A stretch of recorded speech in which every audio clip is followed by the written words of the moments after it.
Hello tout le monde, j'espère que vous allez bien, moi ça va très bien. Aujourd'hui nouvelle vidéo, on s'intéresse à Tottenham qui piétine un petit peu depuis ce début de saison. Il y a du bon, il y a du mauvais, mais c'est sûr que pour le moment c'est pas le début idéal pour Thomas Frank, lui qui est passé de Brentford à Tottenham cet été.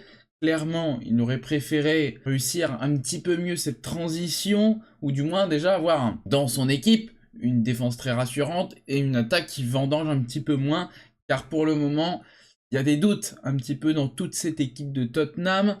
Et c'est vrai que pour le moment, Thomas Frank, c'est pas flamboyant pour le moment, même si c'est pas mauvais non plus.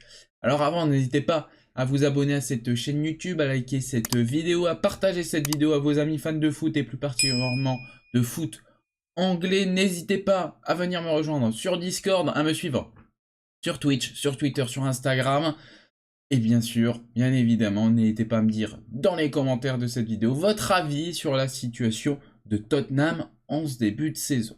Alors, pour ce début de saison 2025-2026 de Première Ligue, on peut voir que clairement, entre la 2e et la 8e place, on a des équipes qui sont très très proches en termes de points, et à tous les matchs, ça change quand on voit qu'un Sunderland est exceptionnel cette saison. Vous avez du Bournemouth, vous avez Tottenham qui, avec ce match face à Manchester United, avant de se prendre le but du 2-2, eh bien, aurait pu être deuxième de Première Ligue. Mais voilà, il y a beaucoup de changements à la tête de ce groupe, car tout simplement, pour le moment, beaucoup d'équipes sont au même niveau en termes de points, donc il y a beaucoup de changements et on a un gros bloc entre la 2e et la 8e place. Donc pour le moment, Tottenham est 3e de Première Ligue avec 11 matchs, 5 victoires, 3 nuls, 3 défaites, 18 points, donc 19 buts inscrits cette année. On a quand même 3 nuls face à des acteurs moyens, à part là, face à Manchester United. Vous avez Wolverhampton. C'est vrai que ça, c'est quand même bien triste de la part de Tottenham de faire un match nul face à Wolverhampton, surtout quand on voit afficher le niveau de Wolverhampton cette saison. Vous avez un match nul face à Brighton. Brighton, c'est quand même une équipe de qualité, ça c'est sûr, mais c'est pas non plus pour le moment une équipe très très flamboyante cette année. Il y a énormément de bonnes choses, mais il y a encore des choses où Brighton tâtonne également. Et ensuite cette équipe de Manchester United qui méritait pour le coup la victoire, et je pense que c'est vraiment une grande réussite pour Tottenham d'avoir accroché le nul hier. Alors, au niveau des buts inscrits, vous avez quand même 19 buts inscrits, vous avez une équipe qui tourne autour de 11 d'expected goals. Donc on peut voir quand même une sacrée différence. Donc on peut se dire, ah bah cette équipe marque quand même plus que ce qu'elle devait marquer, donc c'est déjà beau, mais c'est bien ça le souci, c'est que vous avez 11 d'expected goals, c'est quand même assez faible. Ça montre aussi que vous avez donc marqué des buts par chance, entre guillemets, et clairement ça il faut améliorer. Et le match face à Manchester United, vous voyez bien que cette attaque, elle vendange beaucoup. Elle fait des tirs, mais qui vont des fois dans les tribunes, qui ne sont pas cadrés. Et c'est vrai que cette année, du côté de Tottenham, si on prend les top scorers, vous avez Richarlison avec 4 buts, vous avez Mickey Van de Ven avec 4 buts, vous avez Brennan Johnson avec 2 buts. Je parle en première ligue. Le meilleur buteur, c'est un défenseur. Donc vous marquez sur corner. Il y a même un petit souci. Bon, on peut voir ces dernières années en PL que, bon, il faut être très fort sur corner, et Arsenal le montre, c'est très très très bien. Mais, le souci, c'est que ça veut dire que vos autres attaquants, surtout vous en avez, des attaquants du côté de Tottenham, ou des joueurs au profil offensif, et ben ils ont marqué moins de 2 buts, voire pas marqué. Et c'est ça qui est vachement décevant. Car vous avez beaucoup de monde quand même, avec un profil d'attaque du côté de Tottenham. Vous en avez ramené pas mal cette année, mais ramener du Kolo Muani par exemple. Vous avez Xavi Simons qui pour le moment est vraiment transparent. Franchement dit, c'est un joueur qui était très très fort là où il était avant. Par contre là pour le moment la sauce ne prend pas du tout. Vous avez ce débat sur Liverpool qu'on en a déjà parlé, sur Wirtz, que Wirtz c'est un flop ou pas. Ah, à côté, Wirtz, c'est une Rolls-Royce à côté de Simmons, qui est pour moi, pour le coup, vraiment un flop pour le moment. Ça ne va pas du tout. Moi, il n'y a même pas débat. À ce niveau-là, c'est Simmons qui est le vrai flop pour le moment dans les recrues. Au niveau des hommes forts, car vous avez quand même des hommes forts, et vous avez une recrue notamment qui montre directement qu'elle a réussi à prendre un petit peu de pouvoir, c'est Palinha, qui ajoute de la stabilité. J'ai l'impression de revoir le Palinha de Fulham. Et on sent que la PL c'est fait pour Palinha, quoi.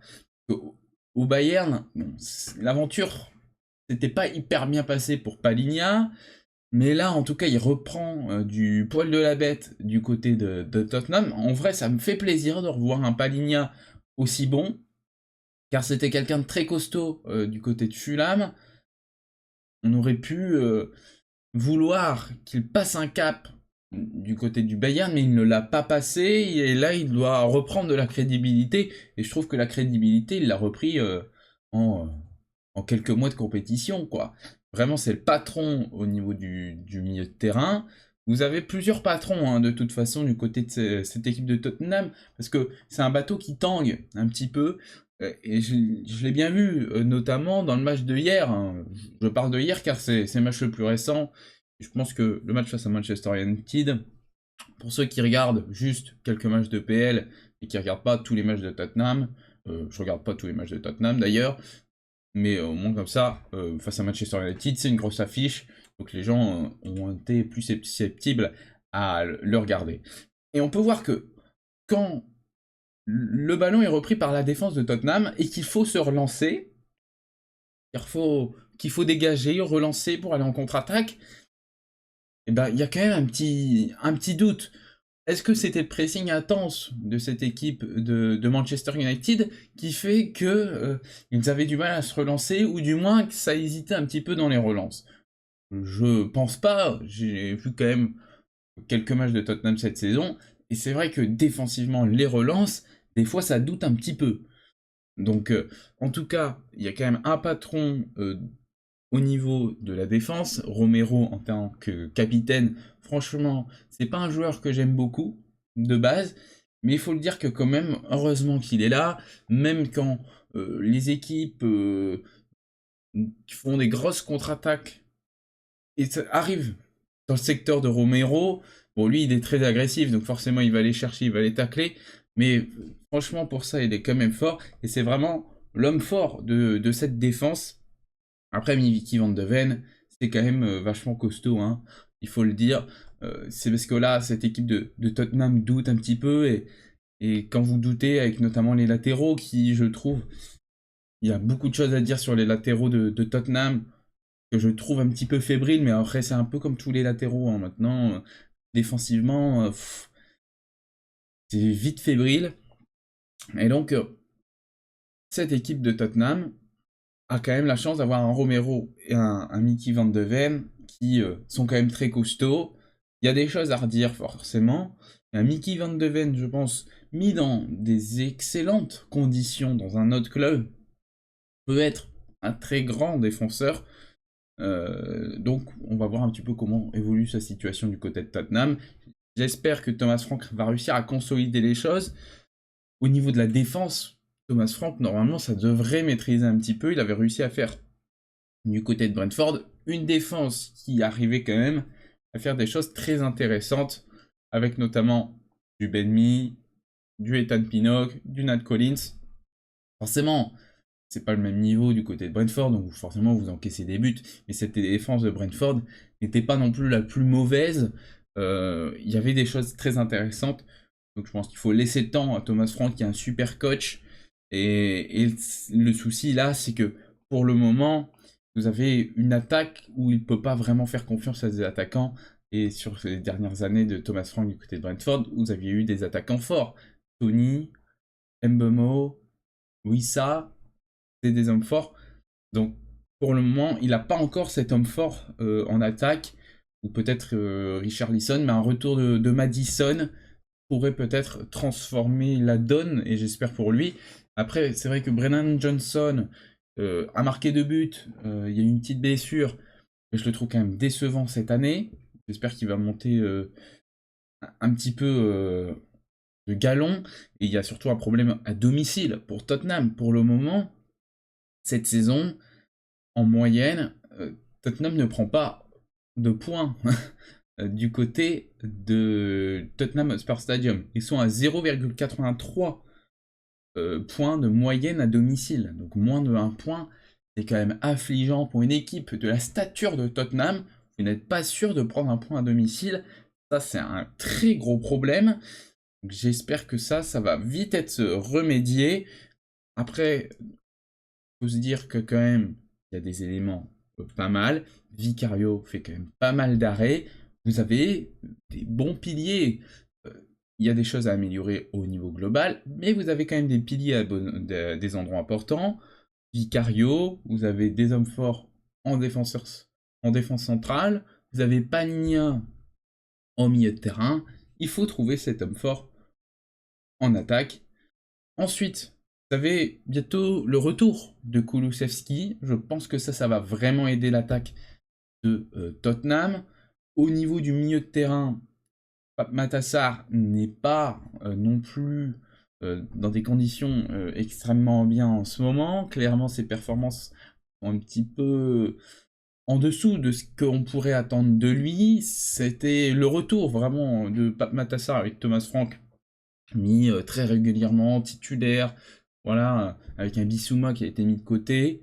Eh bien, Pape Matar Sarr, pour le moment, la confiance que lui a donnée Thomas Frank, pour le moment, on la retrouve pas trop, je trouve, sur le terrain, mais j'espère que ça va revenir, ou du moins, peut-être qu'il va falloir faire un petit tour sur le banc pour Pape Matar Sarr, et voir qui on peut mettre. Hier, par exemple, face à Manchester United, Betancourt a dû être mis au repos, hein, je pense, pour qu'il ne soit pas titulaire. C'est vrai que Betancourt fait quand même du bien à cette équipe de Tottenham, donc à voir comment ça va s'organiser à ce niveau-là, mais en tout cas, cette équipe de Tottenham, même s'il y a des problèmes en attaque, c'est quand même une équipe qui fonctionne bien dans la globalité, même si, bon, voilà, il y a le bateau qui tangue, comme je le disais. J'espère que Thomas Frank va réussir à continuer du côté de Tottenham, c'est un coach qu'il mérite. Et quand je voyais la semaine dernière les images à la fin du match, où Mickey Van de Ven, et je sais plus c'était qui le deuxième joueur, qui ne vont pas serrer la main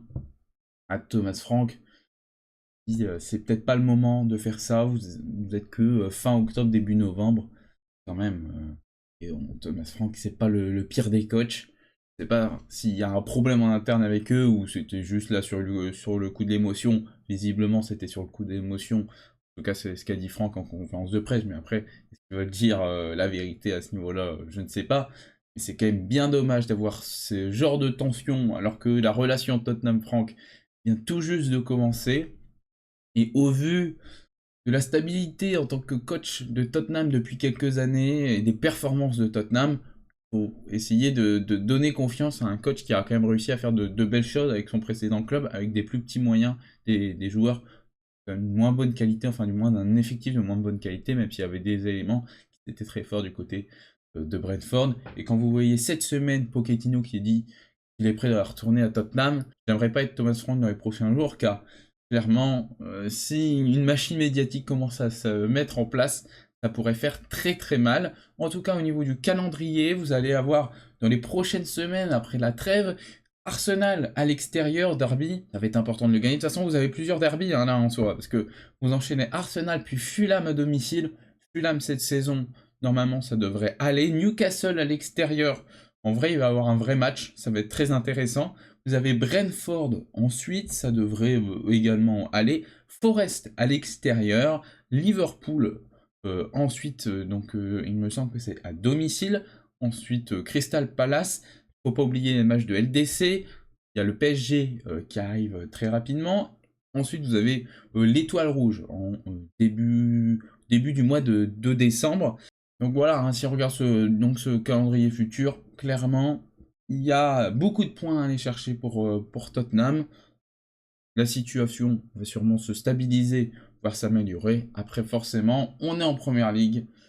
Il y a toujours des grosses équipes où vous pouvez vous faire avoir par des équipes qui sont un petit peu plus bas dans le classement, mais c'est aussi le charme du foot anglais. En tout cas, n'hésitez pas à me dire dans les commentaires de cette vidéo qu'est-ce que vous pensez de cette équipe de Tottenham. Pour moi, le problème majoritaire, c'est cette attaque où il n'y a pas encore de réel homme fort, ou du moins il est pour le moment blessé ou pas mis dans les meilleures conditions.